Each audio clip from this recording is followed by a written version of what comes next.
Dice nuestra entrevistada que los thrillers psicológicos generan dopamina de la buena, y algo debe saber ella porque además de ser escritora, Alejandra es médico, experta en el estudio de patologías digestivas, microbiota y su impacto en el comportamiento a través del eje intestino-cerebral. Así que sabe de estas cosas. Alejandra Díaz, muy bienvenida, ¿cómo estás? Muchas gracias, Antonella, muy bien, muy contenta de estar aquí hoy día con usted en esta entrevista. Bueno, a mí me da mucha curiosidad el cruce entre ser escritoras de thriller y ser médico, ¿ah? Hay que decir que Pabellón 57, el libro que acabas de sacar, es tu cuarto libro, entonces es como ya hay una experiencia y un cruce entre la medicina y la literatura, y de hecho hay algunas escenas del libro bastante escabrosas. Hay que decir que uno dice, ya, esta mujer conoce el cuerpo humano para hacer esta descripción, ¿no? Entonces, primero me da mucha curiosidad ese cruce. Háblanos de cómo, estudiando medicina, o cuándo hiciste este cruce con la literatura. Siempre. Desde Siempre. chica hiciste las dos cosas. Sí, o sea, la medicina está plasmada en casi todas mis novelas. Siempre tiene algo. No sé, a veces describo cuando pasa el líquido por el esófago y como yo hago mucha endoscopía, entonces muestro, o sea, cómo se mueve, lo que se siente, etcétera. Siempre tiene un toque, pero Pabellón 57 es el libro que marca el hito, uh-huh. ¿Ya? Es realmente mi unión médico-literaria, uh-huh. Porque une bastantes vivencias reales que me tocó con algunos pacientes, otras cosas que me han contado, no es la historia real de alguien, por supuesto, reales, claro. Pero sí mis experiencias, porque escribir una novela es algo que suele ser muy sensorial, tiene que ser muy real, tiene que ser muy vivido por el escritor en su mente, junto con la fantasía, y ahí yo tengo esta ventaja, entre comillas, de conocer el cuerpo humano y la vida y las sensaciones y sobre todo lo que hay en la mente humana desde una primera persona. Uh-huh. Y así nace Pabellón 57. Ahora, Pabellón 57 se trata de hartas cosas, solo para que la gente se ubique. Yo siento que hay dos personajes desde los que se cuenta la novela. Por un lado está Gabriel, que es este estudiante de medicina que viene de un lugar súper precario, uno puede decir, ¿cierto? Con un papá violento, que luego desaparece, ¿cierto? Una mamá que para él lo es todo, pero al mismo tiempo yo siento que Gabriel tiene cierto resentimiento con que su mamá no se haya parado frente a la violencia de su papá, ¿no? Y ella hace lo que puede, ¿no? Y él además está en un lugar, yo siento que es también muy frágil, como yo voy a hacer lo que tengo que hacer, pero con mucha dificultad. Y por otro lado está la detective, Carla, creo que se llama. Carla Martínez. Que son muchos personajes, perdón mi cabecita.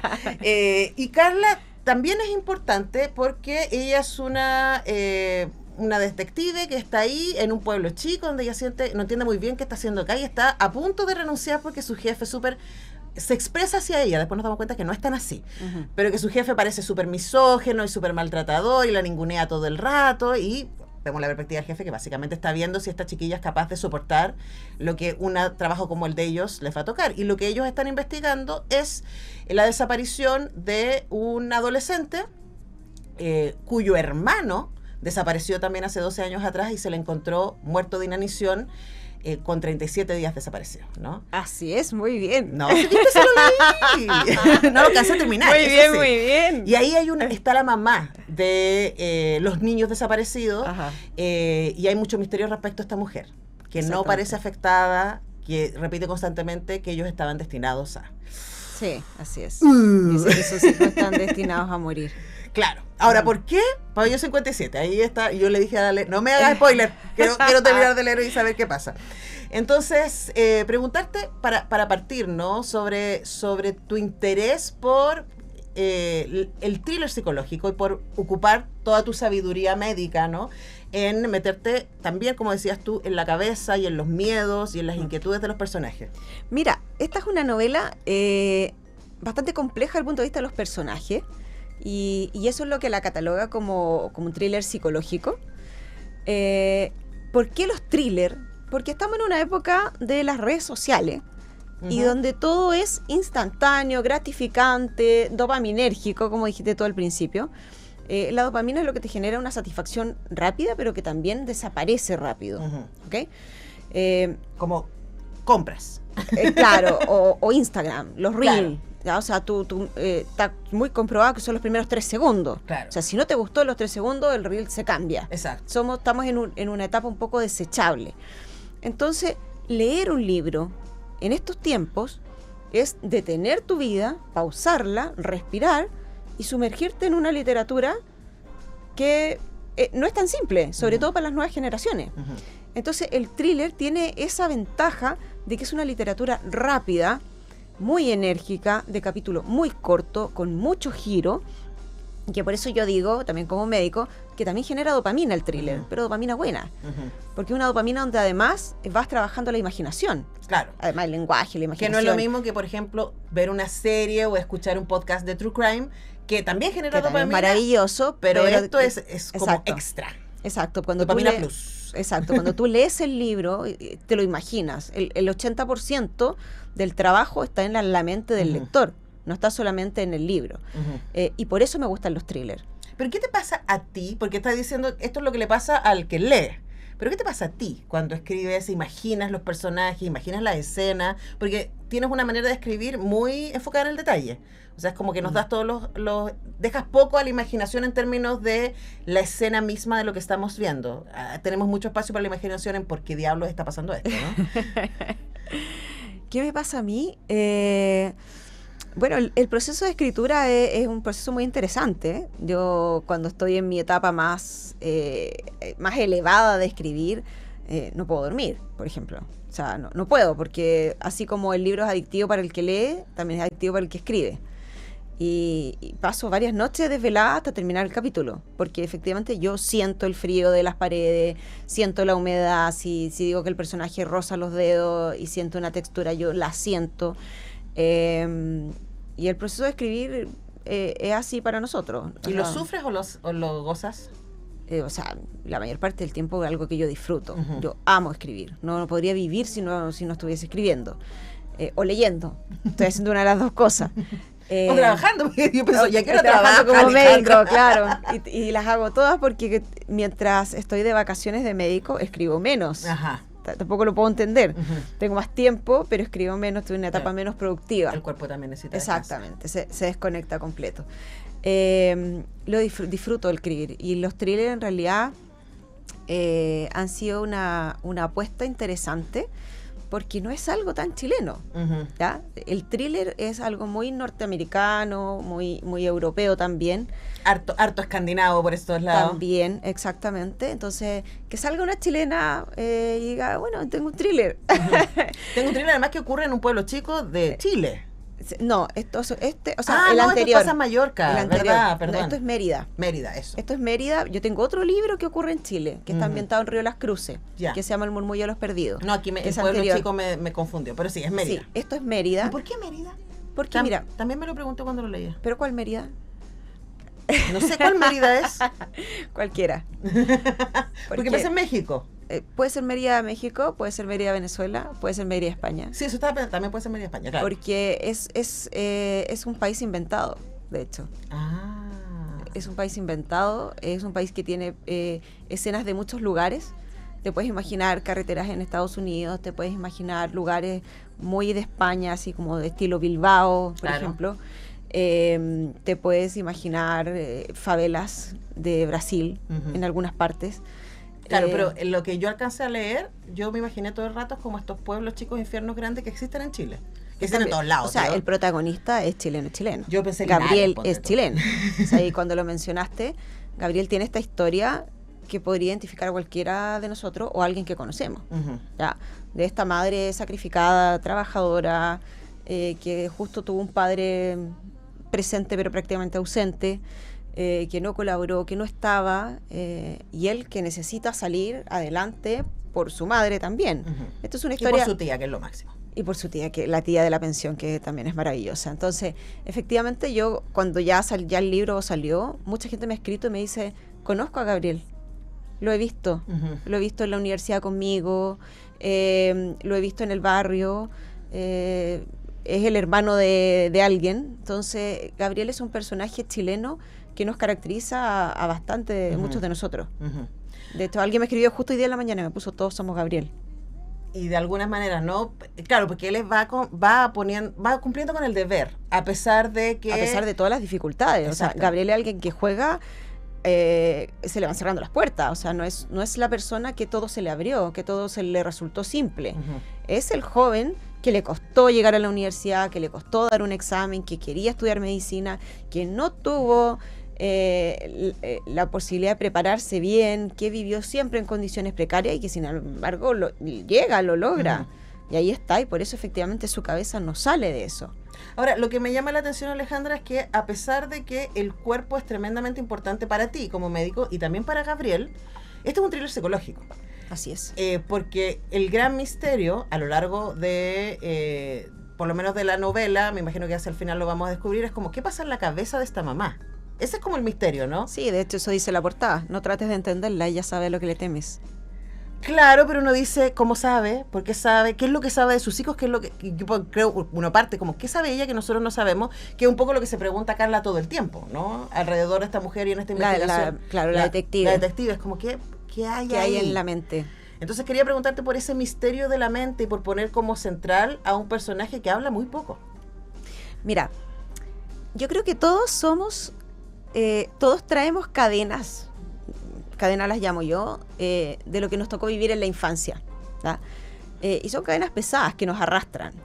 Y con los años, con la madurez, con las herramientas que te va entregando la vida, tú vas viendo cómo las puedes ir cortando, ¿sí? Y de eso se trata un poco el libro, ¿tá? De que todos somos un reflejo de lo que nos ocurrió en la infancia. Eso es lo primero, ¿ya? Y lo segundo es el tema de los enemigos y los amigos. En quién confías y cuánto. También parte el libro diciendo por ahí de que no hay nada que temer frente al enemigo. Claro, porque son los el amigos, cuerpo y la mente están siempre en alerta. Uh-huh. Pero el amigo disfrazado puede causar la peor de las tragedias. Uh-huh. Porque tú te relajas, te vuelves vulnerable. Uh-huh. De esto habla el libro. Y el poder que tiene la mente es brutal. Es brutal en lo que logras en la vida, en lo que no logras, en lo que te convences, en cómo eres capaz de boicotearte, y todo en base muchas veces a lo que te pasó en la infancia. Sí. O sea, si usted no se terapea, va a ser siempre víctima de aquello que... Claro, de hecho yo soy una escritora que me caracterizo por eso, y en todas mis partes mis grandes frases son persigo sueños. Uh-huh. O sea, este no es un libro para decirte, oye, esto no se puede lograr, es todo lo contrario. Empatiza, sé feliz, mira al lado, si alguien no sonríe contigo, lo más probable es que traiga una cadena que no ha cortado. Ya, claro. Y no tiene nada que ver contigo. Exacto, no tiene que ver contigo. El bullying escolar no es algo inocuo. No es algo que tú llegas y dices, lo superó como adulto.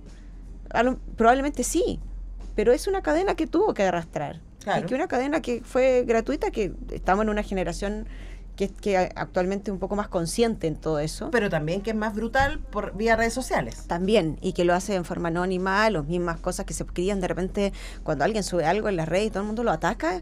Tú dices, Dios mío, ¿qué pasó? Claro. ¿En qué estamos?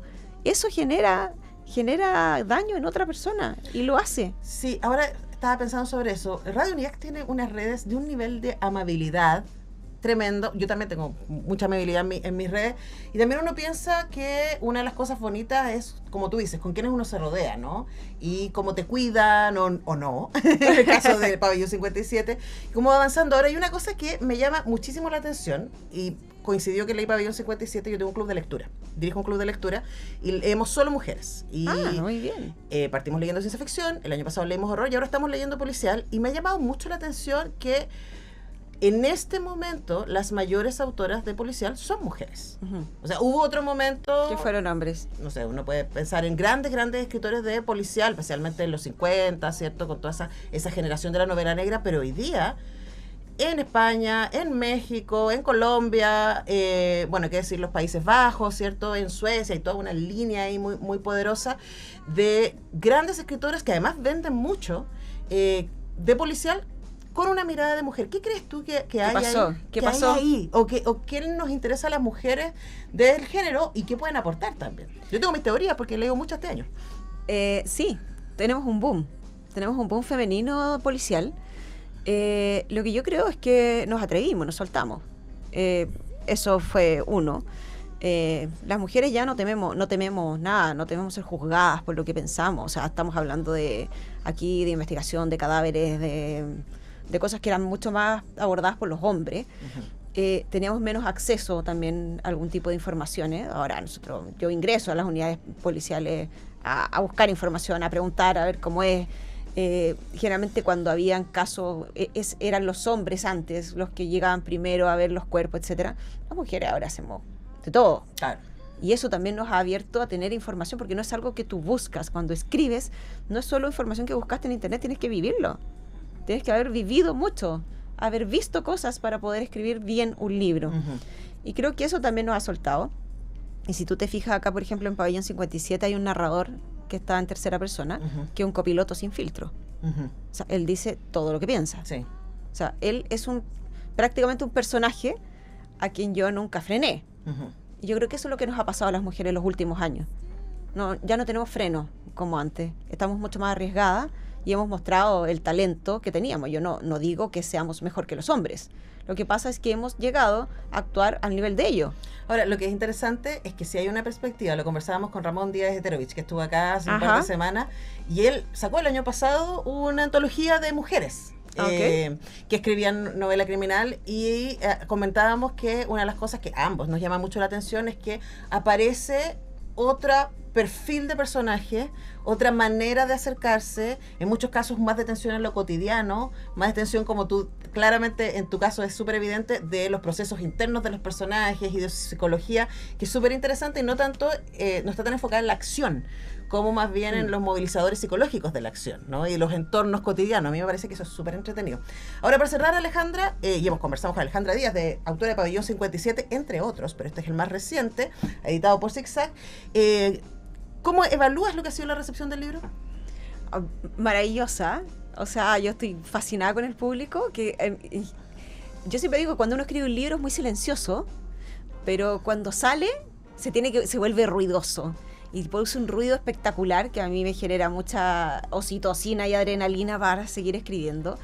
Ha tenido una muy buena recepción porque es un libro muy rápido de leer.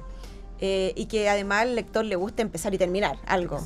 Es que además no puedes quedarte tranquilo hasta que sabes qué pasó. Sí, exacto. O sea, por qué pasó. De hecho, yo me muero por contarte lo que pasó. No quiero saberlo, quiero leerlo. No quiero saberlo, quiero leerlo. Exactamente. Ha sido una muy linda recepción. Estoy muy, muy contenta con el público de todo tipo, adolescentes, adultos, lectores siempre de thriller, lectores nuevos. Mucho lector que decía, ¿sabes qué? Hace 4 o 5 años yo no leía nada y logré leer esto y terminarlo, claro, porque el thriller tiene esto de la dopamina. Y cuando tienes un thriller que además está adentro de la mente, no solo de los personajes, sino que de la mente del lector, ojo, es un thriller que también juega con el lector. Sí. Que ese es el objetivo. Yo creo que ahí está la sutileza femenina.